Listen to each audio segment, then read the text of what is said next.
Welcome back to the A Conscious Universe review. In the last video, we were looking at Chapter 8, the first of the God-inspired chapters, and in this video, unfortunately, we're also looking at Chapter 8. Anyway, let's continue where we left off. Now starts the section on biological evolution, and while I'm sure it'll be just awful, I still don't think it can be worse than the Big Bang section. Oh, I'm sure there's going to be a lot of why do we still have monkeys and crocoduck kind of talk, but that's still nowhere near as bad. After briefly introducing the section, we get a reference to livescience.com/evoluion, which does actually go somewhere if I add in the missing T, but not to anything that says it's written by the authors he claims. Instead, it's just a summary of the evolution topic on the website, with no author listed. He spends half the page on a long quote from whatever page he's actually looking at, and it's very clearly indicated to be such by him introducing it as such, with the authors listed, and then putting it in italics. There are a couple of copying errors because he doesn't understand how copy-paste works, which if he was going to copy so much, I don't know why he wouldn't just learn that. Typing stuff out manually takes unnecessarily long and risks this issue. If I could copy and paste from the paper in his book, I would do that. Unfortunately, I don't have the luxuries that he has and doesn't use. But anyway, despite the copying errors, which are minor, this is another example of imperfect but very, very much improved work. This is not plagiarism. Good job. Sincerely, this is fine. This is what you should have been doing all along instead of coming up with some harebrained scheme to email the copyright and get your book verified professionally to shut down accusations of plagiarism despite it still existing in your work. Just doing it right is very quick and very easy and would actually make people stop talking about plagiarism. Anyway, the quote summarizes Darwin's idea of natural selection with reference to the Galapagos finches, and Almando says, "Again, these are nothing more than theoretical guesses from an observational perspective, with lacking demonstrations and evidence." He says that as if this snippet from a pop science article about a 164-year-old book is the totality of the evidence for evolution. But keep this quote in mind because it will come up soon.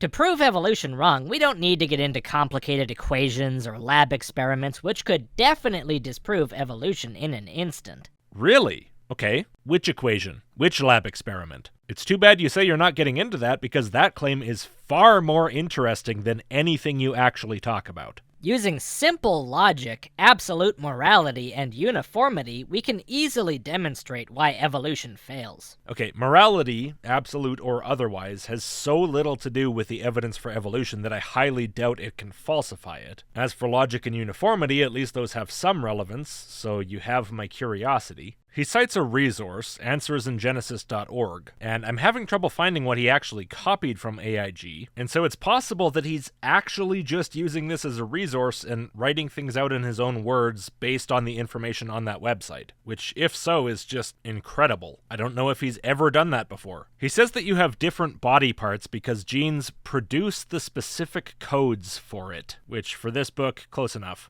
The same thing is true for any living creature, from lions to wolves and bears, so on and so forth. Now, what I'm about to say might seem like a nitpick, but I don't think it is. Normally, when you say something like, from this to that, with regard to a category, you'd use broadly separated examples to really emphasize the diversity of the category. There's a fancy word for that, it's enumeratio, or you could just say listing. So if you're talking about the diversity of life, you might say from bacteria to wolves to plants, something like that. Or you could stick with easily recognizable large animals, from fish to wolves to snakes. But instead, Almando picks 3 mammals. And not only that, but 3 carnivorans. Lions, wolves, and bears, which makes the rhetorical device pointless because if anything, it emphasizes the narrowness of the category more than the breadth of it. Of course, he's a young Earth creationist, so he doesn't think lions are related to wolves any more closely than lions are related to bacteria, so I guess to him it's all the same thing. He says that when you start to use observable, repeatable, testable, operational science, you have to get your results from what's tested and observed as accurate. Which is funny because if you'll recall, he earlier said that Darwin's theory was a theoretical guess from an observational perspective. In other words, the whole point of the theory is to account for observed phenomena in the modern day. And he's precisely correct. And that's exactly why evolution is as observational as any other thing in science. And the distinction AIG makes between operational and historical science, which Almando shows he's fallen for by using the term operational science there, is so totally meaningless. Ken Ham intentionally created a distinction without a difference to fool creationists into going, were you there? Were you there? Because they're too thick to think about whether there's any value in what he said. This is as silly as if you and I were looking at two Chihuahuas and a Great Dane, and I said,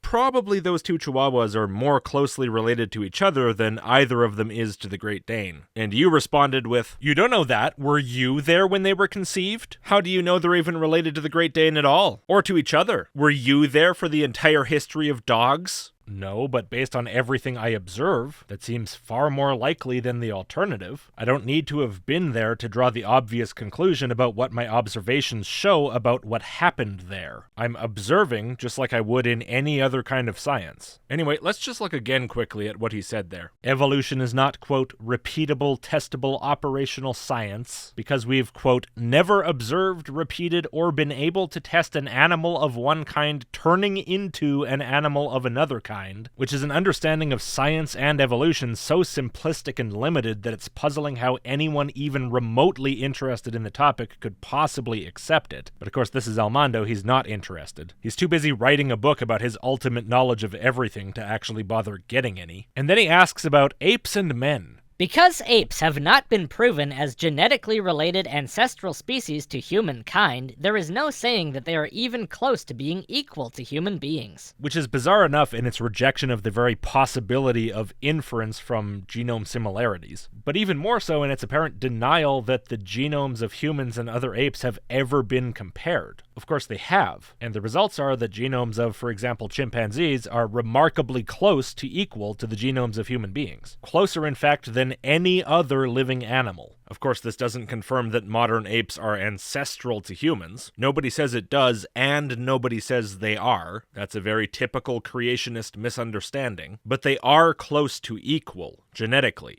So why does he claim there's no saying that we're close to equal? Most creationists engaging in this kind of argument would at least be aware of that fact, but apparently not him. And he confirms his ignorance by treating skeletal similarities as the only evidence for this relationship. Skeletal similarities don't prove an evolutionary process and transformation of one kind becoming another over time. And of course I agree. Simply comparing the skeletal anatomy of two animals would not be enough to establish evolution by natural selection or any other means as the best explanation for the facts. That's a very small set of facts. If that were the entire set of facts, I'm not sure any explanation could really satisfy. But since this is so far from the entire set of facts, that point is totally moot. This is a very common creationist tactic. Kent Hovind, for example, uses the same tactic all the time. Isolate one small piece of evidence and then say, this fact alone can't show evolution is true, and then make a smug face and tell a bad joke. That's not how evidence works. It's like showing up at a crime scene full of clues, like say a murder done by such a bumbling criminal that his only attempt to cover up the evidence amounted to covering the bloodstain with a couch cushion, and then looking at a single muddy footprint on the carpet and saying, aha, a muddy footprint.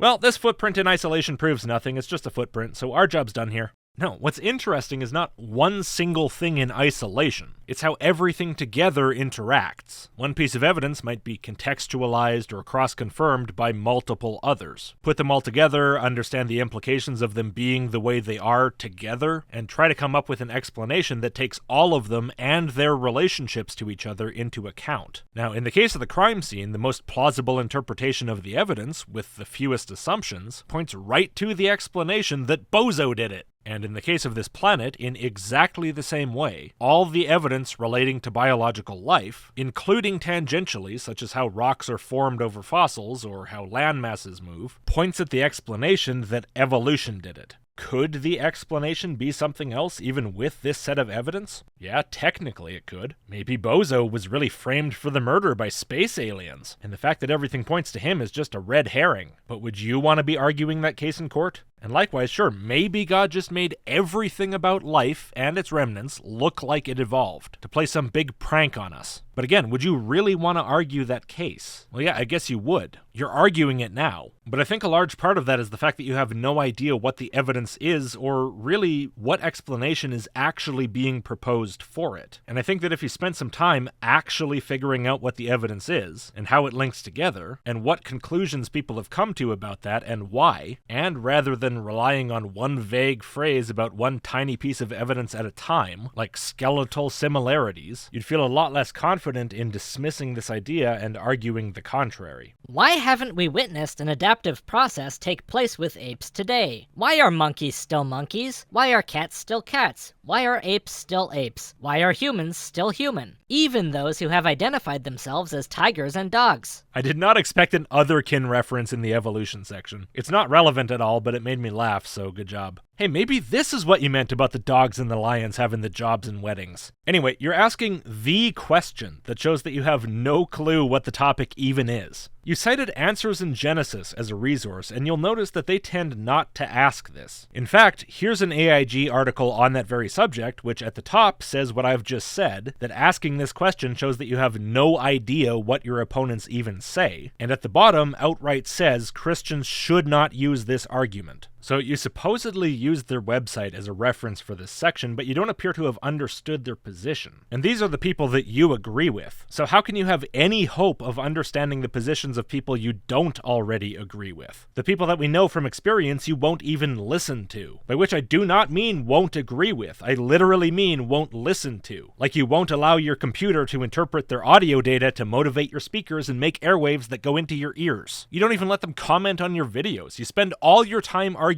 with opponents that you've had to make up in your head who believe nonsense that nobody believes because you're too chicken to figure out what real people say. Now he switches to another thought, but instead of starting a new paragraph, he just tabs. As I said earlier, he likes to do that. Another inconsistency, why is it considered bestiality if a man commits their sexual preference towards an ape? 3 typos and an inappropriate plural pronoun in a single sentence. You know, this book actually hasn't been that bad about typos so far. It's vastly worse than what would be acceptable in a real book, but it's not as bad as God is. But this sentence, something weird happened in that brain during this sentence, which might also explain the weirdness of the question, the answer to which is that said activity is considered bestiality because it meets the definition of the word. Of course, assuming that by ape you mean non-human ape, which you do, and which most people, myself included, mean in casual speech. I suspect, by the way, that this is the reason for the graphic imagery warning at the start. The most graphic this book gets is discussion of taboo sexual acts like this. That's because there is a clear distinction between man and animals. There is indeed a distinction between humans and other animals. Humans are humans, and everything else is something else. We are not animals, nor do we derive from them. Yeah, that belief is definitely the root of using the word animals to refer to every animal but humans. There's a very long history to that, and of course that's because humans were considered separate from the rest of the animals through most of history, because we were totally ignorant of our unrecorded past. Now, the taboo against bestiality need not invoke this distinction. The taboo is against humans having sex with other species, which means the exact same thing whether humans are animals or not. There's already a distinction there, so we don't need another one to build a taboo based on that distinction. But you say this as if the mere fact that people sometimes draw distinctions between humans and other animals is evidence of what humans really are or are not, as opposed to evidence of what people think humans are or are not. It reminds me of your argument from a previous video that the word atheist can be broken up into a theist, and thus whoever made up the word atheist was actually trying to declare that an atheist is really just a theist. And therefore, based on the beliefs of the inventor of the word, atheists must actually be theists in the real world, outside of that guy's brain. It's as if you think a person simply having an idea makes that idea become true. If people think humans are not animals, then that proves that humans actually are not animals. Which is weird because this whole section is about how people think humans are animals, but you don't think that's true just because some people think that. I guess it only works for ideas you like. Like as if reality itself is subject to your personal preferences. You're as powerful as a god with a mind that shapes reality to its will.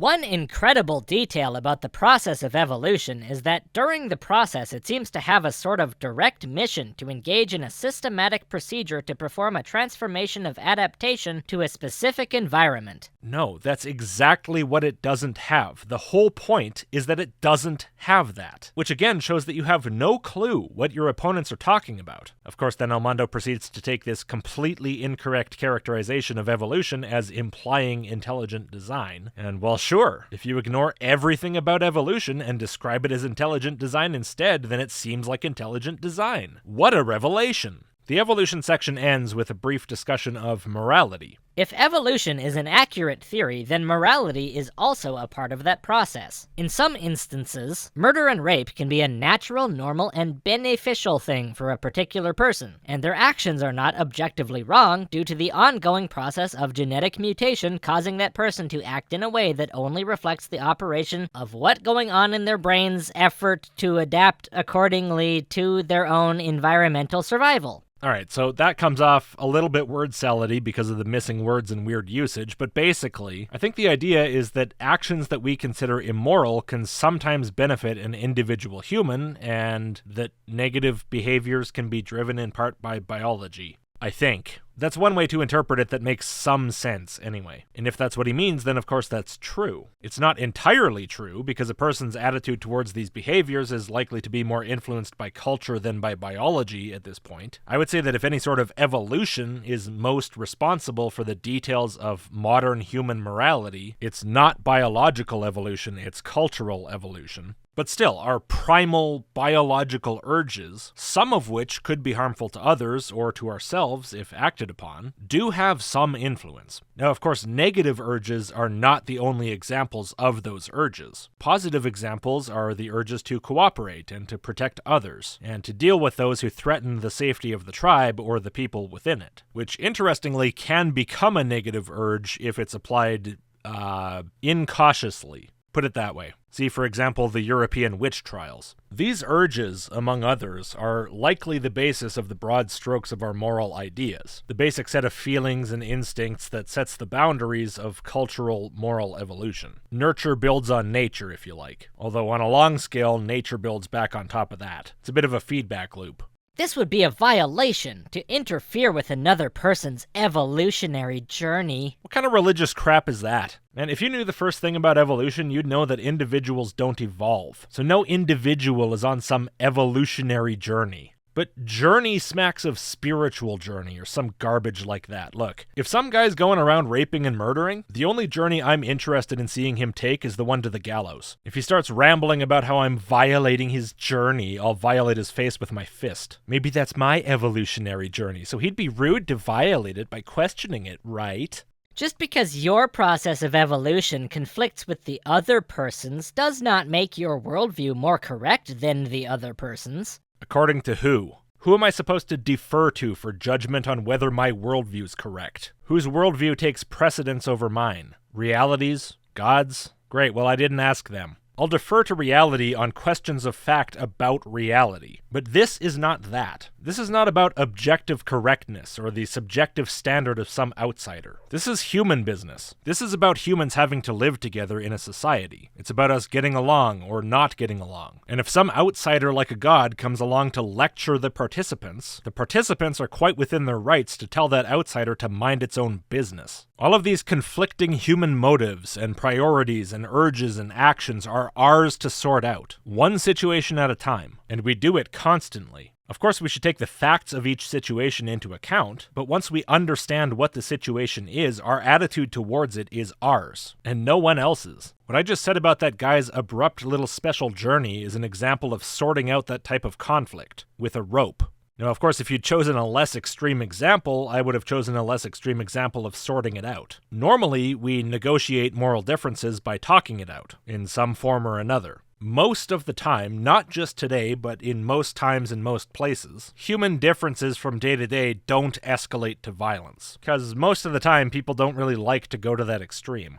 Pain hurts, and generally people have to be able to live in society. They have to be willing to cut each other a little bit of slack, maybe say they're sorry when people don't like what they've done. Even if they don't like each other, they still have to find some way to coexist side by side. But of course, sometimes it does come to violence, like in the Bible, where so many stories revolve around people fighting each other over some moral or religious difference. At some point, though, things settle down, and there's usually a new moral status quo until something tips it off balance again. And that leads to change over time, which is the cultural evolution I mentioned. That's why the moral opinions of people in the past often seem so alien to us. That includes Christian morality from centuries past, and Jewish morality from the Old Testament, and so on. Objective correctness doesn't enter into this picture, again, aside from the facts of the situation itself, because this isn't a question of truth or falsehood, it's a question of how we interact with each other and how we interpret our differences and deal with them. And I should point out that in most cases, most humans will take a dim view of things like murder and rape, and as far as I can tell, the religious and the non-religious mostly take that view for the same reasons, whether they recognize that or not. Nobody wants that stuff around. A society with too high of rates of that stuff is awful. Not by some objective standard, but because the people living in that society, and of course the victims, find it miserable. The opposition to this kind of thing is the society's equivalent to an individual's aversion to pain. What more motivation do you need to condemn it? Well, you don't need more of a motivation, but for some reason you want to convince people who don't believe in God that they should believe that these things are okay and accept them. You want to convince us that the neutrality of them is implied by our disbelief. So what's your goal? To convince people that the very sensible human motives underlying morality actually don't exist, or shouldn't exist, or can't exist, and thereby convince them to start murdering and raping more? To make society worse out of some sort of self-serving religious motive? If not that, then what? Anyway, now we're on to quantum mechanics, and Almando claims that this has been used to try to disprove God, and then gives a quote from, of course, a Live Science article, which he doesn't say is from Live Science, but he does name the authors and then put the quote in italics to show that it's not his. So good enough, not plagiarism. The quote actually is not one quote, it's 3 different quotes fused together with no ellipsis in between, and for some reason he changed point A and point B to point X and point Y. But whatever. For Almando, it's good. Unfortunately, though, immediately after that, he plagiarizes a couple lines about the strong force from this New Scientist article, with no hint that it's not his own work, thus instantly undoing any goodwill generated by his previous attempt. The plagiarized non-quotation mentions virtual particles that pop in and out of existence, and Almando declares that they can't be capable of doing that by themselves. In order for these particles to act out in such a way, they are in need of a specific pressure caused by the energy within the universe to provide the particles with the ability to pop in and out of existence, which is really not what's happening. In fact, what's happening is those specific particles within the universe are reacting to a specific measure of heat and pressure caused by the energy within the universe to generate this effect of seeming as if these particles are literally coming in and out of existence without any assistance from the outer source. So, virtual particles need a specific pressure caused by energy to, I can only assume, push the particles through the holes in the fabric of the cosmos, who knows? Except no, that's not what's happening, because what's really happening is that it's heat and pressure, not just pressure. There's our old friend heat and pressure again, the things that existed before space-time, apparently. Now, I don't know why he first said that we need specific pressure and then immediately changed his mind and declared that wrong and said that we need both heat and pressure. I don't know why he wouldn't have just said heat and pressure the first time. I also don't know where in hell he's got the idea from that virtual particles are caused by either heat or pressure. Not only does that not appear to be supported by anything, but I'm not even convinced it's coherent. Anyway, he finishes the section by saying that virtual particles have only been observed inside space-time, and so using them as evidence against God, or for a universe from nothing, in the sense used in the book of the same name, doesn't work. Which is fine, go ahead and make that argument if you want. I don't think you're at all equipped to, but to me this is all something to be duked out by physicists. It's something I barely care about, and it plays no role in my atheism, and I suspect little to no role in most people's atheism. What is causing these particles to act in this fashion, and what created them? Which is an alright question, made better by the use of what instead of who, thus removing the typical question begging you see with questions like this. I agree, it's nice to have explanations for physical phenomena. That's what physicists are for. I suspect, though, that what Almando really wants us to do here is just give up and shrug and mutter God instead of actually engaging with the question in any meaningful way. The next section is Mathematical Foundation, which got me a bit excited that he was going to start talking about how 1 + 1 is 1 if you mash clay balls together, but unfortunately no. We're not getting the Shmuel Paul and Almando Calvo crossover we all wanted. Sorry. This next argument is stated that mathematics is the foundation of all creation, design, and life. Now, I knew I'd heard someone say that before, and I'm pretty sure the only person I've heard say that is Morg. You exist within a grand, mathematically generated illusion, and you yourself are a mathematical being. You see, mathematics doesn't just describe reality. You and your world is literally made of mathematics. It is the code, the essence of this experience that you are having right now. And once you understand this, you will find the secrets of reality and begin to liberate yourself from the material realm. He's also the guy who said math proves God. Mathematics can 100% prove that God exists. That's what we are going to show today. So make of that what you will. Is this really a common enough claim from atheists to warrant a whole section of the book? Nope, but here it is anyway. He defines mathematics with a definition plagiarized from the first definition that comes up on Google, which is from Oxford, and his next sentence is, mathematics focuses on the subject matter of numbers, shapes, logic, quantity, and arrangements, which is fascinatingly similar to the first line of the Live Science article, What is Mathematics? And we all know how much Almando likes live science. There, though, it's the logic of shape, quantity, and arrangement. So it seems to me that Almando took this list, interpreted logic as an element of the list, rather than as a modifier for each element in the list, and then tacked numbers on the front for good measure, because why not? But without any of those factors, mathematics has no foundation to base itself on. Well, no, it's not that it would have no foundation. It's more that it would have no subject. It's a tool, or a language, or a system, meant to describe and reason abstractly about certain regularities in numerical systems. If what it's meant to represent just wasn't there, and mathematical reasoning somehow could not apply even within an abstract mathematical system, which is a state of things that I'm far from convinced is even possible, then the system itself would not have been invented in the first place, because what would be the point? At that point, how would you even go about inventing it? Hell, in a reality with no regularities that could be described in this way, how would it even be possible for a mind to exist and function, be it human or God or otherwise? I'd guess it probably wouldn't, in which case such a state of affairs would have to be more fundamental than God himself. The universe is space, time, and matter, and originated from a cause greater than its foundation. The cause being spaceless, timeless, immaterial, powerful, personal, and conscious. And we know this based on the evidence. Sure we do. And the evidence is what's in this book, is it?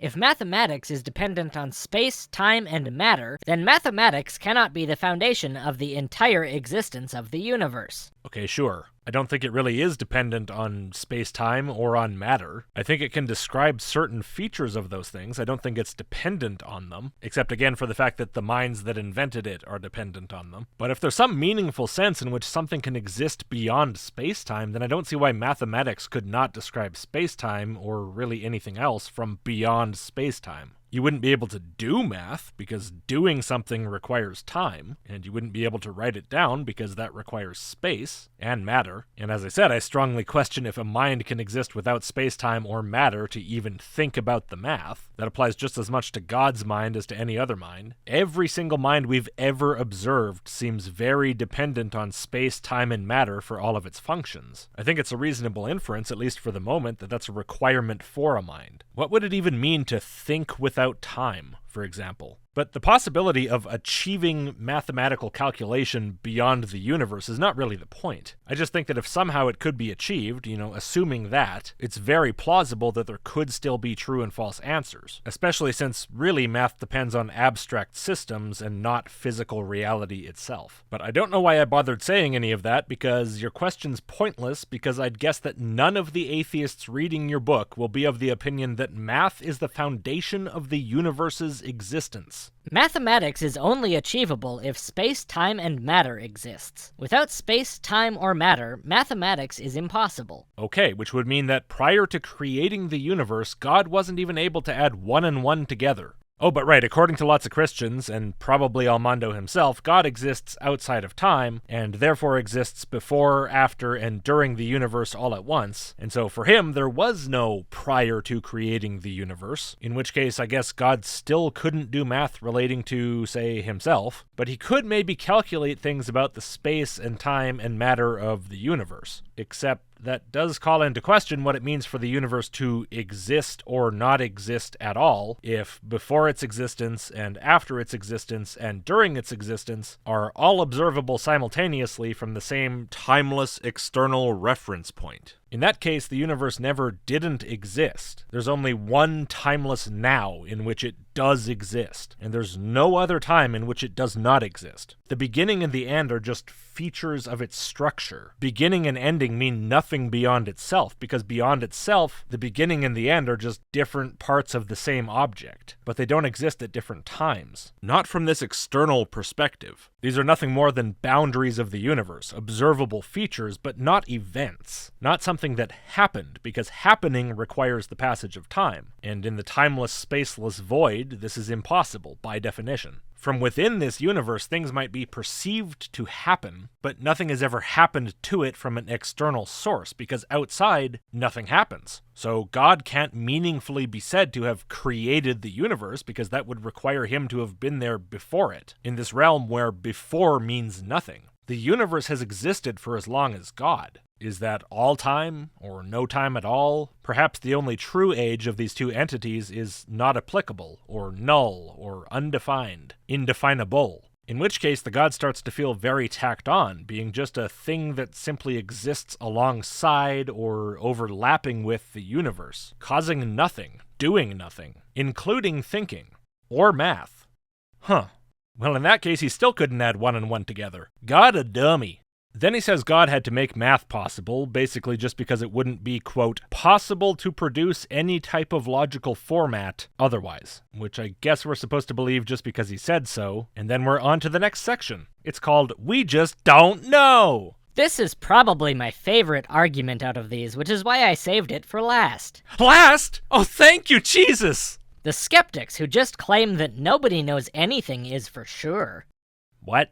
No, some things are for sure. You might not know about them for sure. You might not know for sure what they are. You might have extremely high confidence oftentimes, but you don't, strictly speaking, know it for sure. But there is a phenomenon going on. Even if you're really just a brain in a vat or something, there's a reality. And what is for sure is reality. We are all just stuck with living in ignorance without any type of direction or knowledge of things that can clearly be known. No. The people who tell you that you don't know anything with absolute certainty are trying to tell you to exercise a little intellectual humility, because you're not omniscient like you seem to think you are. Acknowledging the possibility that you might be wrong does not mean you have zero knowledge or direction, or that you're trapped in ignorance. I get that this is probably way over your head, but I don't think I've ever said something at or below your head's level.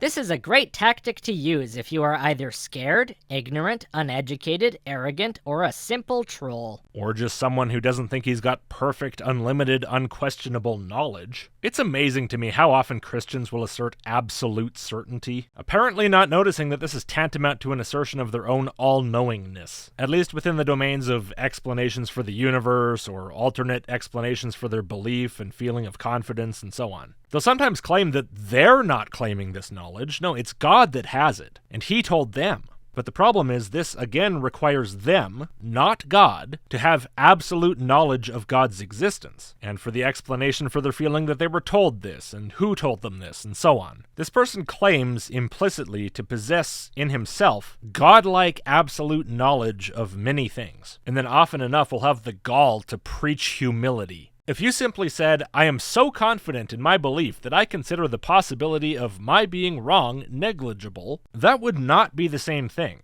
It might be incorrect, possibly even to the point of some degree of intellectual arrogance, depending on the details, but regardless, it would not be anything close to the level of arrogance implied by the absolute certainty claim. But what do we say to those who just don't know? Well, the first obvious question would be, do you know that for sure? Or, how do you know we don't know? Of course, unless that person knows something, then that argument is self-defeating. Okay, those are two different questions. The first one was asking if I'm sure I don't know something with absolute certainty, which is a question about my feelings. I suppose I could be delusional about what I'm feeling. I'm not sure how. I won't completely discount it, but I'm not really sure how that would work. It's sort of tautologically true that what I think I feel is what I feel. If I think I'm having a feeling, what would it mean for me not to have it? If I feel that I experience it, then I do experience it. In that context, feeling like it's true and it being true are the same thing. You've chosen literally the only example about which absolute certainty arguments have any small amount of merit whatsoever, in the vein of I think, therefore I am.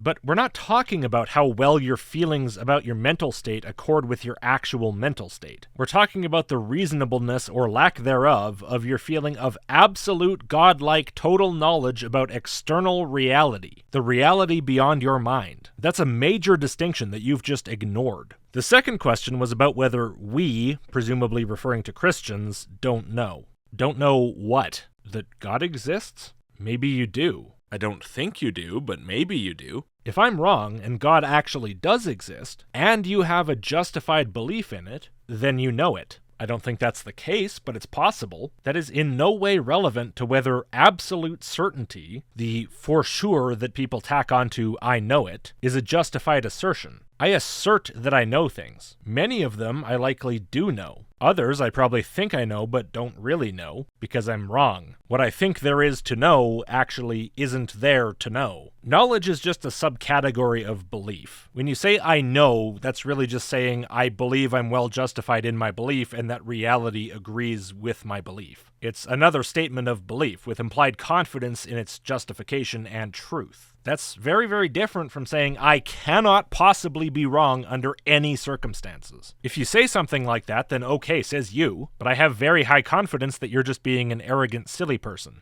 Like you are for sure reading this book right now, unless of course you are totally unaware of what you are doing. No, the topic of absolute certainty doesn't have anything to do with the topic of awareness or lack of awareness. I'm quite aware that it seems to my mind that I'm reading your book right now. And in fact, I also believe that there actually is a book, and that I'm actually reading it. And I'm confident enough to state that I know it, although of course I could be wrong. But that is not the same as asserting absolute certainty. For example, what if it's an illusion created by Satan to convince me that Christians make very silly arguments and therefore drive me further into atheism? I don't find that likely at all, but it's a possibility. It would account for the same phenomenon of me thinking I'm reading a book. And if there are other possibilities that could account for the same phenomenon, even outlandish and unlikely ones, how can I claim absolute certainty? In this case, that would amount to a claim that I have perfect, infallible knowledge that either there is no devil, or that he's incapable of causing such an illusion. But even in your religion, Almando, humans are not said to have perfect, infallible knowledge. That's supposed to be a thing for God to have, not you.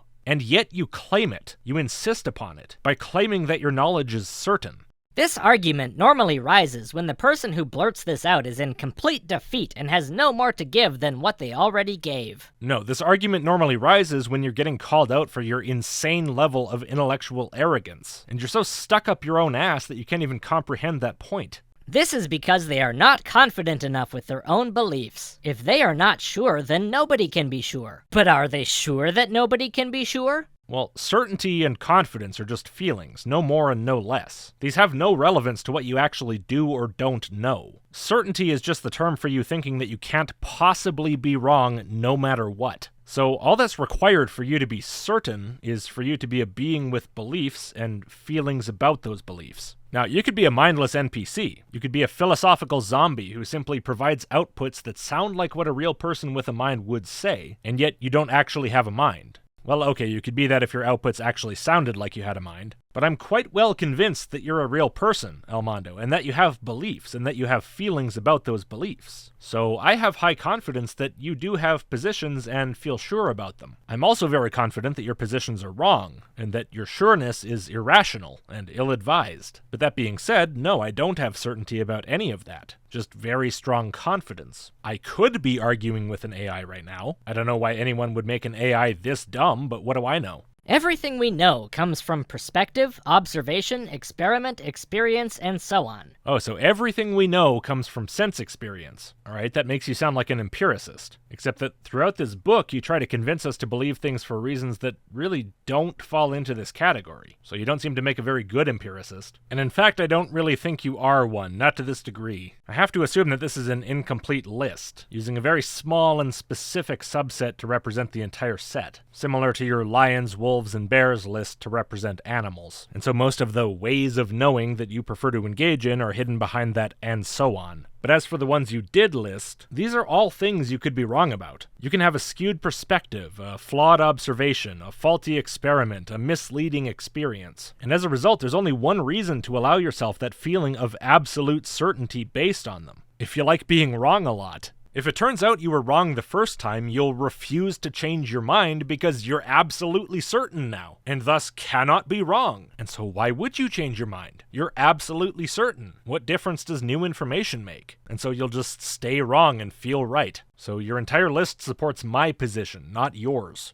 This chapter, like several others, has a dedicated conclusion section, like an elementary school book report. In it, he implores us, no matter what you claim or believe, please take the time to investigate other areas. Don't just say you have already when all you've done was read a page in a book or an article online and decided that it wasn't convincing enough. Spend some years and dedicate some time to actually investigating different worldviews. This will give you a better insight on each position. I have been dedicating my time to learn about every area of beliefs. I've read a multitude of books, articles, and have seen plenty of videos revolving around atheism, theism, polytheism, monotheism, and so on. So don't say you've investigated other worldviews if you've only read one page in a book or an article online. Read several book pages and articles, such as I Don't Have Enough Faith to Be an Atheist, which has got you covered on atheism and theism, as well as a chapter on polytheism versus monotheism. So that pretty much covers all the bases. You can stop there. As far as articles, read some Ray Comfort articles, and maybe click on a couple of Live Science and Space.com articles, but don't read them. Just skim them for quote mines and then leave. Oh, and watch somebody's video whining about atheists, because you sure as hell aren't going to click a video by an atheist. Why would you do that?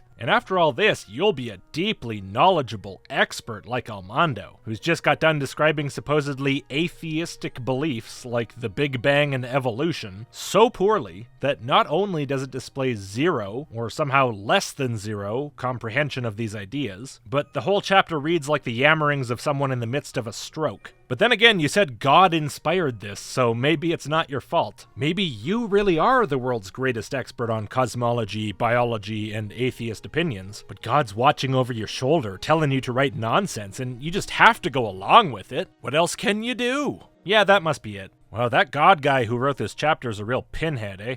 But anyway, that's the end of Chapter 8, so thank you for watching. And if you would, please give the video a like and click subscribe if you haven't. And if you like these book reviews or anything else I do, please do consider supporting the channel. A couple bucks per video or per month is enormously helpful. And as always, huge thanks to all of my supporters who've already made that choice. For early access, sign up to the email list, list.logicked.com, and I'll see you next time.